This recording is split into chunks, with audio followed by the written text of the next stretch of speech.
Dans la réforme de cette semaine, nous sommes revenus sur deux sujets d'actualité, qui est d'une part la loi votée par le Parlement belge qui consiste à étendre les possibilités d'euthanasie aux mineurs, et puis évidemment l'ordonnance du Conseil d'État à propos de la situation de Vincent Lambert.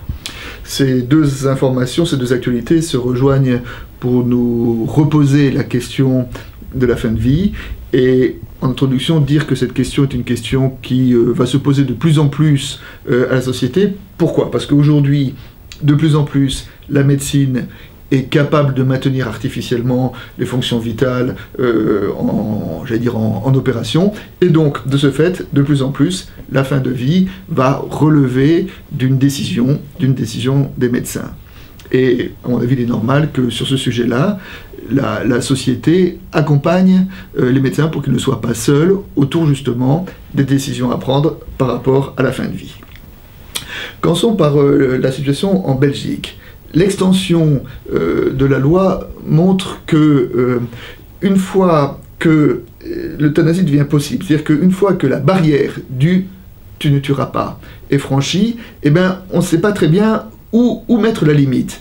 Et ce qu'on voit en Belgique depuis une dizaine d'années, c'est que à plusieurs reprises, la limite a été déplacée. Et il me semble que cette limite est importante à préserver. On peut demander à des médecins de faire tout ce qu'ils peuvent pour soigner une personne, pour soulager une personne. C'est autre chose que de leur demander de mettre fin au jour d'une personne. Et donc c'est à l'intérieur de cette limite, tu ne tueras pas, nous devons essayer d'explorer tous les possibles.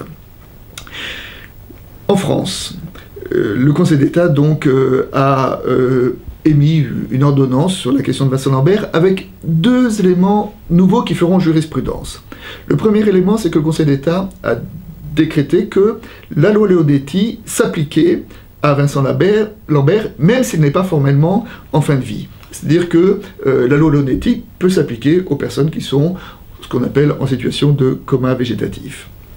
Deuxième décision qui fera jurisprudence, considérer que l'alimentation et l'hydratation dont bénéficient les personnes dans le coma relèvent de soins, un soin médical. Et donc, ils peuvent relever de ce que la loi appelle une obstination déraisonnable. Ensuite, par prudence, le Conseil d'État a décidé d'avoir l'avis d'autres experts avant de prendre une décision définitive, mais tout laisse à penser que nous allons vers la décision de laisser mourir Vincent Lambert, comme lui-même l'avait demandé avant son accident. Il reste maintenant à avoir la question de savoir comment va se vivre cette fin de vie. Dans le cadre de la loi Leonetti, actuellement, donc, on arrête l'hydratation, la nourriture de la personne, ce qui peut entraîner une agonie qui peut être assez longue. Une évolution possible, et voire souhaitable, recommandée par certains de la loi Leonetti, serait la possibilité de plonger les patients qui sont en fin de vie dans ce qu'on appelle une sédation profonde. Sédation profonde, c'est administrer aux malades, aux patients, des tranquillisants à haute dose qui ont pour effet à la fois de l'apaiser et d'avoir une agonie beaucoup moins violente et aussi moins longue.